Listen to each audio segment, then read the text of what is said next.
Hey, Shalom. Shalom. It's the brother Bayan It's the brother Kalaya. here from the GMS New Orleans camp. Here to bring you a quick lesson. Probably get started on give infinite honors and prayers too. Yahweh Ba'ashem Yahushua Ba'ashem Rakadash. Double honors to the elders and apostles of GMS who taught us the truth. Peace and salutations for hopeful elect. You brothers and sisters in the Hebrew that believe. Shalom. Shalom. All right, and in this little quick lesson here, I'm going to hop on, this phrase that, you may hear in the world, but it definitely holds weight to, what we should be doing, in, these last times, these last days, okay? All right, and the saying is staying grounded, all right? Stay grounded means to remain calm, self-aware, and connected to your core values, even during stressful or chaotic times. All right, and that's plain and simple, man. All right, we know that we are going to chaotic times, week by week, month by month, it seems like something new and crazier is happening. All right, but we have to stay on the path, no matter what. We can't let our faith waver, just because things are getting even more chaotic. All right, we have these scriptures, for us to stay calm and to stay self-aware, and connected to our core values, which is these, the law, statutes, commandments, following the will of Yahweh Shem Yahushua. Quick precept. Yep. This is the book Isaiah chapter 33 and 6. And it says, and wisdom and knowledge shall be the stability of thy times, and strength of salvation. The fear of the Lord is his treasure. And I brought that out because, that is our core. Okay, wisdom and knowledge is our core.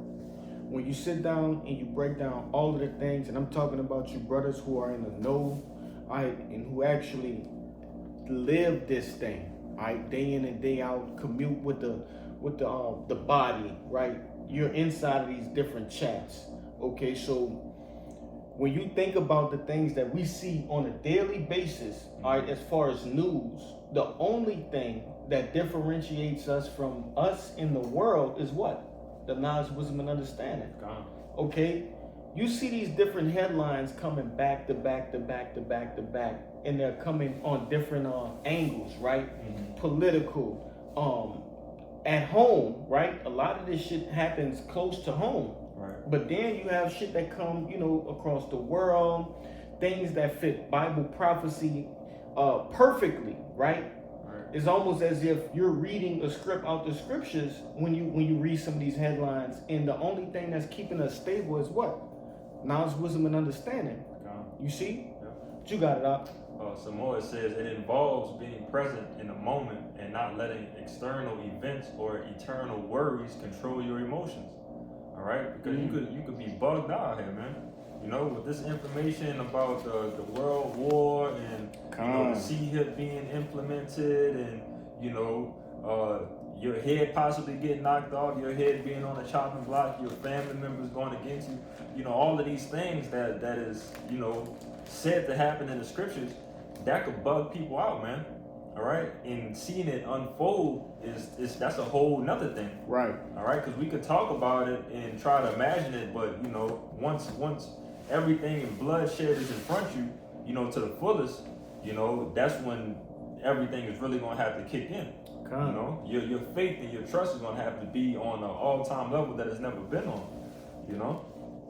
But continuing on, it says staying grounded can be achieved through various methods like mindfulness, connecting with loved ones, focusing on your purpose, using grounded exercises. But the point I want to focus on that is focusing on your purpose.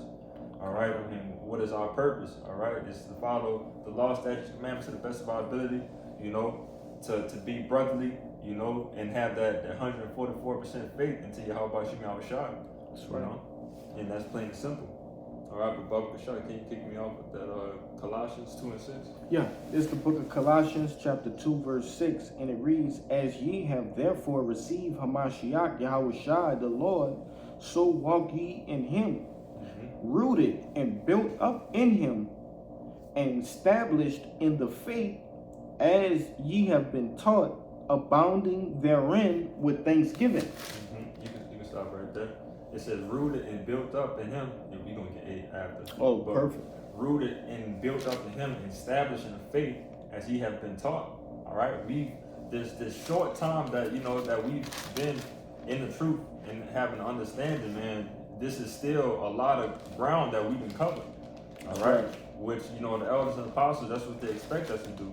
Knowing that the times are becoming shorter and shorter, brothers have to gain a lot of information in a short amount of time. All right, but again, whatever you've been rooted up to, what the Lord tells you, He tells you to hold fast what you have, and don't let any man take your crown. Roughly paraphrasing in the book of Revelation. All right, but being rooted. So if you're rooted, that means you're being grounded. All right, you're grounded. That means you're immovable. All right, imagine it as a tree. A tree that's grounded. That's in its strength. It cannot be rooted out of the ground. All right, and that's how we need to be. With the things that we have learned. Through the Spirit. Quick precept. The book of Titus, chapter 1 and verse 9, and it reads. It says, and real quick, the header for this, the subheader for this particular portion of the scripture, it says the qualifications of ministers, right? And we are ministers of what? Yahweh B'Shem El Shai, right? But it says, holding fast the faithful word as he had been taught, that he may be able by sound doctrine both to exhort and to convince the gainsayers. Being what? Being stable. Yep. You see? Being established. Yep. You got it out. What it says in the NLT, it says, let your roots grow down into him and let your lives be built on him. What that's in the Colossians. Colossians 2, yep. Colossians 2 and 7 in the NLT. So it says, let your roots grow down into him and let your lives be built on him. Then your faith will grow strong in the truth you were taught, and you will overflow with thankfulness. Beautiful. All right. So that's another example of, I believe it's in the book of St. Matthew, when it talks about the difference of your foundation being on a rock, rather than being on sand. Yahweh B'Shem El Shai is our rock, which we need to be established and grounded with that. But you continue on. Colossians chapter 2 and verse 8, and it reads, beware lest any man spoil you through philosophy and vain deceit, after tradition of men, after rudiments of the world, and not after Hamashiach.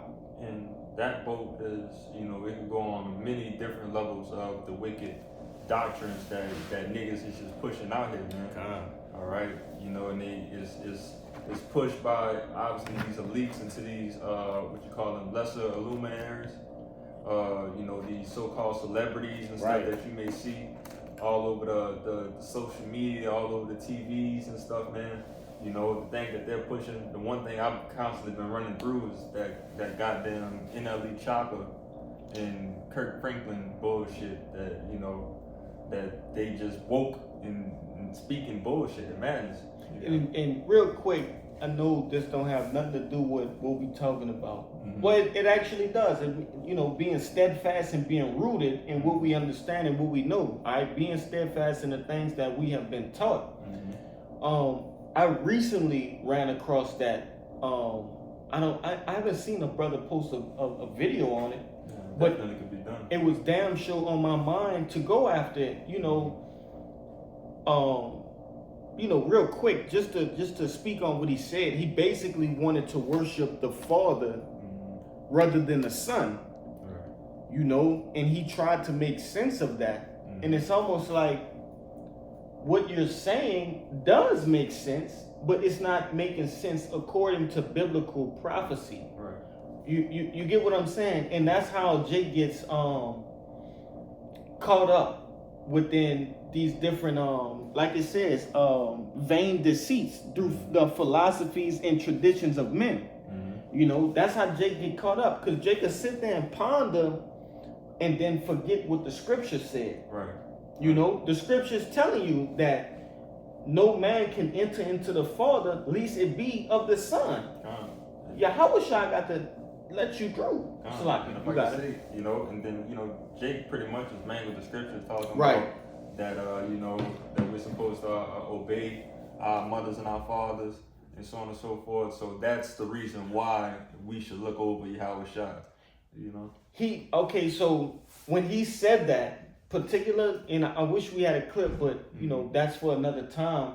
But nevertheless, the guy basically quoted Romans the 8th chapter, going into we are brothers, with Yahushua and joint heirs, and he wanted to skip over, you know, Yahushua's rank, and it's like you wouldn't even have a rank if it wasn't for Yahushua. He's not trailing on our coattail. We're trailing on his because of his sacrifice, right? You know what I'm saying? But that's neither here nor there. It's a lesson in itself. Yeah, like I said, that's a whole lesson. That's a whole lesson. Yeah, you got it. It's on the spirit. Definitely gonna have to, you know, get some ammo up for that thing. Which that's a light cut anyway. But you know, I say all that to say, I started looking through the comments and, you know, the clips that people started comparing this to, and guess what they bring up? They bring up Louis Farrakhan.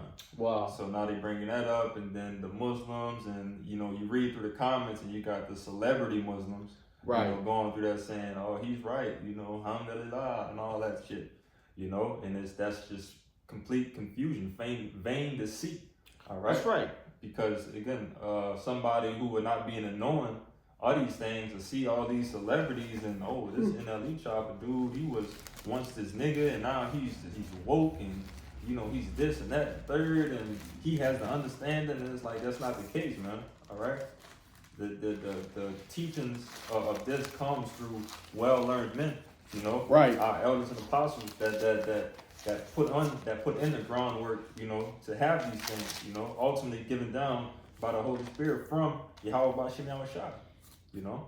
Man, the apostles was chosen to give this, right? You know, you can't have and I'm gonna let you get back to it, but I just have to say this: you can't have the best of both worlds, right? You know, you can't be a pop star in this world, a celebrity, or whatever you want to call it, just like Kanye West. You know what I'm saying? These kind of guys, you can't have that, man. And also preach the word of Yahweh Ba'ashim Yahushua. Right. No, it don't work like that, man. The last shall be first, and the first shall be last. Plain and simple. You got it, huh? I got the First Peter's for you too. Yeah, that's where we going. You know, it's the book of First Peter's, chapter 5, and verse 8, and it reads. It says, "Be sober, be vigilant." Because your adversary, the devil, as a roaring lion, walketh about, seeking whom he may devour. Seeking whom he may devour. All right? And if you look at any quality of a lion is not typically looking for the strongest animal to take down. It's looking for the weakest. That's right. Looking for the weakest. It's looking for the one that's the most singled out. You know, I'm looking for easy food. You know, I'm not trying to work hard for this. And what's easy food? Easy food is the people that's not grounded into the truth, man. That doesn't have no type of foundation. That'll blow with the wind as soon as it get to going crazy. You know? Yeah, real quick, a lion looks for what? He doesn't look for the risk to outweigh the reward. The reward. No, the reward must outweigh. The risk must be under. You see, he's basically, like the brother said, all right, he's looking for what?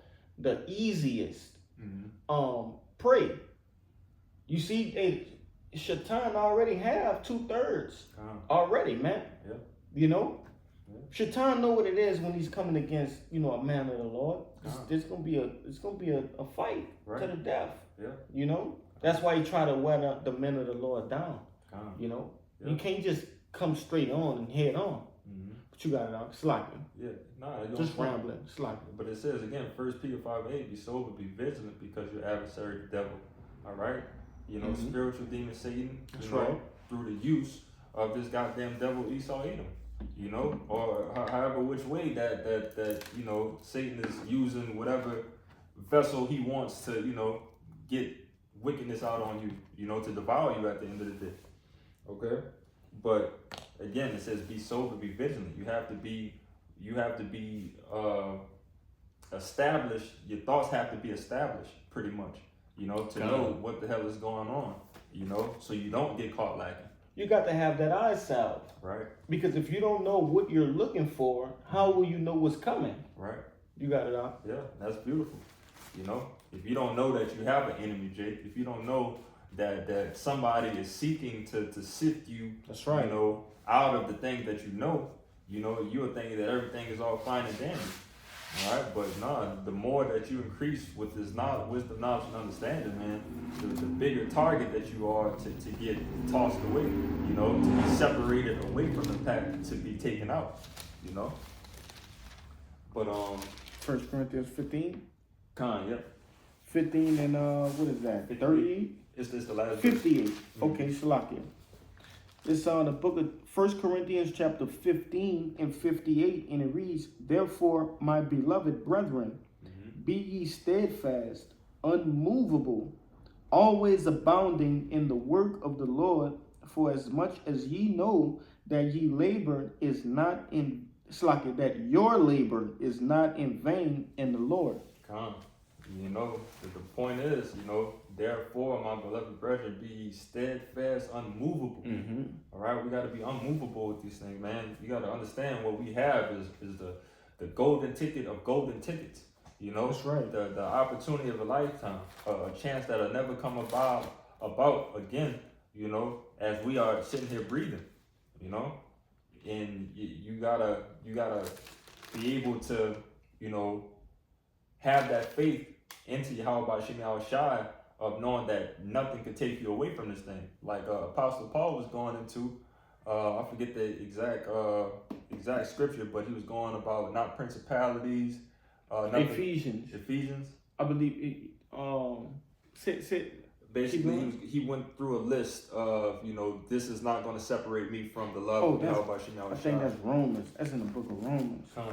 If I'm not mistaken, don't quote me on it. I know it's Apostle Paul for sure, and I believe it is in Romans. You know, if I look up the key word, I know it.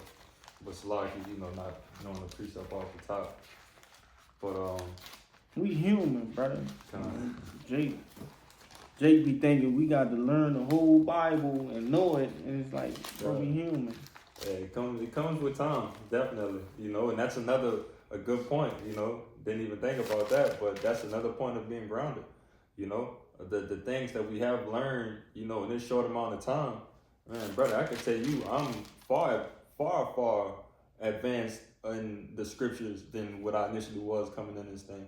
You know, it was a point in time that, man, I couldn't tell you, you know, what the hell the Old Testament was and the New Testament was. You know, I never picked up the Bible before, you know, coming into this thing. Only thing I knew was the Lord's Prayer, you know, just because of football. You know, right. We're before leaving practice or before a game, we're gonna say the Lord's Prayer. You know, but again, you know, seeing how far, you know, Jake has been coming in this thing, it'll be stupid, you know, for you to be moved off of, you know, this stable foundation. You know, following, you know, bullshit, you know, new covenant shits and what the C-hip is this bullshit, and, you know, other stupid things that come from these other camps, and, you know, folly and bullshit that just comes along with it, man. Like, you gotta believe, you know, what you are being taught from the elders and apostles, you know, that's the truth, man. And that's beautiful that you said that, because those men were not steadfast. Right. They didn't truly believe in the things in which they was taught, man. Yeah. You know? And then on the other hand, and that's why I always say, bro, you know, it's a fearful thing, you know, quoting the scriptures, to fall into the hands of the living power, man. Mm-hmm. You know, because the Lord would change a man's heart just like that. You know, if you ain't fully persuaded within your own mind that the very words that you're speaking is the truth and that these things will happen, man, the Lord will do that like that, man. Yeah. You know? Yeah. Because if you're fully persuaded, what's the purpose of changing your mind to not being persuaded? Right. Nah. Satan found a loophole within your doctrine. You feel me? Yeah. He not even your doctrine, your mindset. Your mindset didn't fully accept the doctrine you were speaking. Yeah. You see? Yeah. And that's how it happens, man. Yeah. That's why, you know, and it's beautiful how you going into this, man, because you got to be like an oak tree, man. You got to be fully rooted. Your roots got to be so far into this truth, man, to where whatever storm, which like the brother mentioned earlier, the book of Matthew, goes into, whatever storm, tempest, wind, rain come your way, that you don't get uprooted, man. Right. Because those things represent what? Turmoil, trouble, afflictions. Yep. You see, the furnace of adversity. Yep. These things come to what? To test you. Right. That's the only reason they come, or else they wouldn't come, man. Yeah. And it's required, you know. That's right, It's not like this is just something that's just not supposed to happen. This is inevitable. You know, this is something that it has to happen for the righteous men to be separated from the wicked. For prophecy's sake. Prophecy's sake, yeah. That's right, Doc. You know, the 1/3 and the 2/3 is a thing in the scriptures. God. Right? So in order to separate the 1/3 from the 2/3, it has to be chaos. It has to be a process, you know, just getting the dirt out the way. All right? Because, you know, those Jews of Yahweh Hashem Yahushua is going to shine regardless. You know, regardless if the dirt is around it. But the thing is, he's going to emphasize on making that shine by going, as we know, through that cleaning process, through the fire. And, you know, that's what's going to make the jewels shine more and get the dirt in, I forget what, the drought? The drought, yep. The drought, you know, away from the jewels. That sifting process. Yep. But I'm gonna just do two more. Just hold on deck. Sirach 2 and 6. I'm gonna end off with that. Roger. But real quick, this is James 1 and 8. A double-minded man is unstable in all his ways. Beautiful. All right, and that's plain and simple. In all your ways, a double-minded man. So you have to know exactly what you're shooting for, man. All right. If you're shooting to be a nigga and you know you don't want no dealings to do with this thing, hey man, go ahead and go live your life. Get the you fuck. know, we're gonna see you in the kingdom in them Hebrew huggies, you know. But for you know, you believers, we not shooting for that, man. We're looking to be as holy as can be, as separate as can be, you know, away from all of this bullshit, man. You know, to not be double-minded, to have our minds singly, you know, on Yahweh Hashem Yahushua, you know. But we ended off with that Sirach 2 and 6. We could go down to 10. The book of Sirach, chapter 2, verse 6, and it reads, believe in him, and he will help thee. Order thy way aright, and trust in him. Ye that fear the Lord, wait for his mercy, and go not aside, lest ye fall. Ye that fear the Lord, believe him, and your reward shall not fail. Ye that fear the Lord, hope for good and for everlasting joy and mercy. Look unto the generations of old and see, did any ever trust in the Lord and was confounded, or did any abide in his fear and was forsaken, and whom did he ever despise that called upon him? Question mark. So with all that being said, you know, believing in the Lord and keeping the Lord first and single in your eyes, you know, that's glorious to the Lord. The Lord loves that. So in return of you keeping everything towards the Lord, he's going to give you everything. All right? He's going to give you these rewards that's going to come at the end. He's going to give you this everlasting joy and mercy, you know. Your reward should not fail is what it says in verse 8. Ye that fear the Lord, believe in him, your reward should not fail. So it's impossible to lose, man. All right? As long as you keeping the first things first, man. Keeping the first things first, staying grounded, you can't lose, man. We got the Lord on our side. We got the ultimate power, the power. That's right. You know, on our side, man. And all he asks is just to, you know, keep me first. Keep me first. Keep what I tell you to your heart, to your mind, to your life. You know, keep all of these things, and I'm gonna take care of the rest. And then at the end, we're all gonna be living large. You know. Anything you want to say? Nah, hey, you covered it, bro. Come. So, you know, Lord willing, that this lesson was edifying, you know, quick and to the point. Trying to get out of here. I want to give infinite honors and prayers to Yahweh, Ba'ashem, Yahushua, Ba'ashem, Hakadosh. Double honors to the elders and apostles of GMS who taught us the truth. Peace and salutations to the hope of elect. You Akim, you Aqua, to your brothers and sisters in Hebrew that believe. And Shalom. Shalom.